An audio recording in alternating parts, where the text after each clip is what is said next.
جہاں پہ ان کی امید تھا وہاں وہ امیدوں کے ٹوٹنے پر بھی خوف بھی رہتے تھے کہ اگر اللہ نے نہ سنی تو کیا بنے گا، اگر اللہ نے نہ سنی تو ڈرتے ڈرتے مجھے گزارتے تھے۔ اس لیے جناب یحییٰ علیہ السلام کا ذکر کیا کہ اللہ تعالیٰ کے جتنے نبی گزرے تمام انبیاء کا یہ مشترکہ وظیفہ ہے کہ ان کی آنکھیں جاری رہتی تھی، ان کی آنکھیں سارے نبی دیکھتے رہتے تھے، اللہ تعالیٰ کی بارگاہ میں گڑگڑاتے رہتے تھے۔ اور جناب صدیق اکبر نے کہا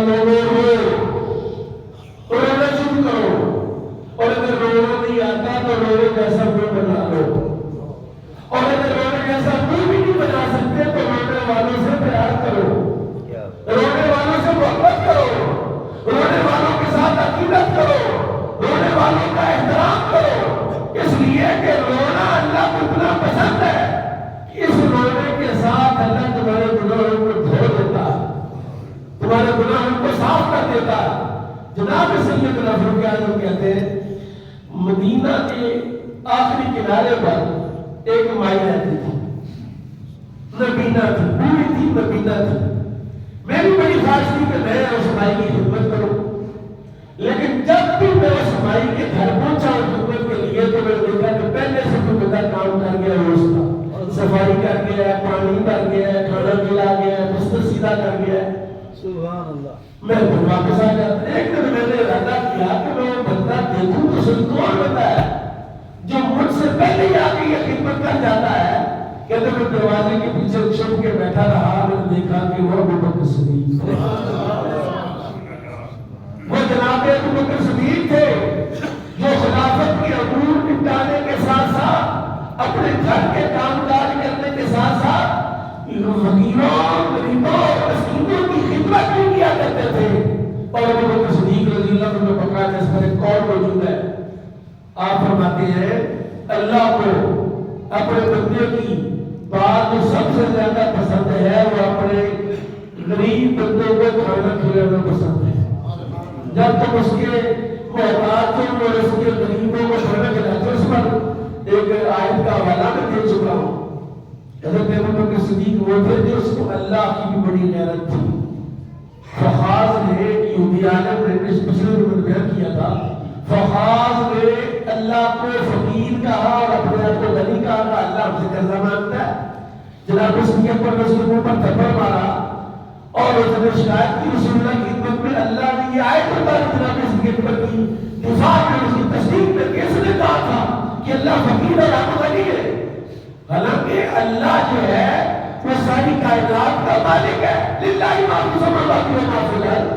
مقصد تو فخاذ کا یہ تھا کہ یہ جو اللہ نے قرآن میں یہ آیت اتاری ہے اس کا مذاق بنایا تھا، اس کا استہزاء کیا تھا، اس کے بارے میں یہ نزدہ کلمات کہے تھے۔ جناب اس کی حکمت نے قرآن کی توہین پر اللہ کی شان میں بہتری پر اس کو تھپڑ مارا اور لڑ پڑے کے لیے تھے۔ محلہ ان کا، مدرسہ ان کا، عبادت گاہ ان کی، سارے میں ان کے لیے ابوبکر صدیق ہے۔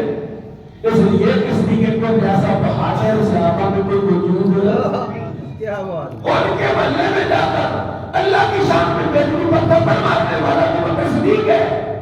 اور فرمایا ابوبکر صدیق رضی اللہ عنہ نے سب سے بڑی بات جو جناب صدیق کے لیے میں سمجھتا ہوں کہ آپ نے اپنے آخری وقت میں اپنی بیٹی کو وصیت کی کہ بیٹا رسول اللہ کو کتنے کپڑوں میں کفن دیا گیا؟ کہا 3 کپڑوں میں۔ کہا پھر یہ 2 کپڑے تو میرے ہیں، ایک اوڑھنی ہے اور ایک تہبند ہے، اور ایک نیا کپڑا دینا، اور انہیں 3 کپڑوں میں مجھے کفن دے دینا۔ جناب سیدہ عائشہ صدیقہ رضی اللہ عنہا نے عرض کیا ابا جان ہم اتنے بھی گئے گزرے نہیں ہیں، غریب نہیں ہے کہ آپ کو نیا کفن نہیں پہنا سکے۔ آپ نے فرمایا نہیں، مجھے کفن تو پہنا دو گے لیکن نئے کپڑوں کی ضرورت مردوں سے زیادہ زندوں کو ہے۔ مردوں سے زیادہ زندوں کو نئے کپڑے چاہیے۔ مردہ تو بہت ہو گیا، اس پر کون سا بھی کپڑا تم ڈالو تو اس نے تو قبر میں چلے جانا ہے، لہذا مجھے انہیں 2 کپڑوں اور ایک تحفہ اور شامل کر کے اس میں مجھے کفن دے دینا، اور یہ جناب سیدنا صدیق اکبر رضی اللہ عنہ کہ آپ حساب نے میرے خوف زدہ تھا کہ قیامت والے دن ان ساری نعمتوں کا مجھے حساب دینا پڑتا ہے اور میں کیسے حساب دوں گا؟ اس لیے آپ فرماتے تھے لوگوں دنیا کی کم مسائل پر گزارا کر لو، کیونکہ آخرت میں حساب کب دینا پڑے گا، آخرت میں حساب کب دینا پڑے گا۔ اور یہ جناب ابو بکر صدیق رضی اللہ عنہ نہیں ہے کہ جنہوں نے اللہ اکبر آپ نے فرمایا 2.5% زکوٰۃ ہے بخیلوں کی اور دنیا داروں کی۔ 2.5% زکوٰۃ کن کی ہے؟ بخیل لوگوں کی، کنجوسوں کی اور دنیا داروں کی زکوٰۃ 2.5% ہے۔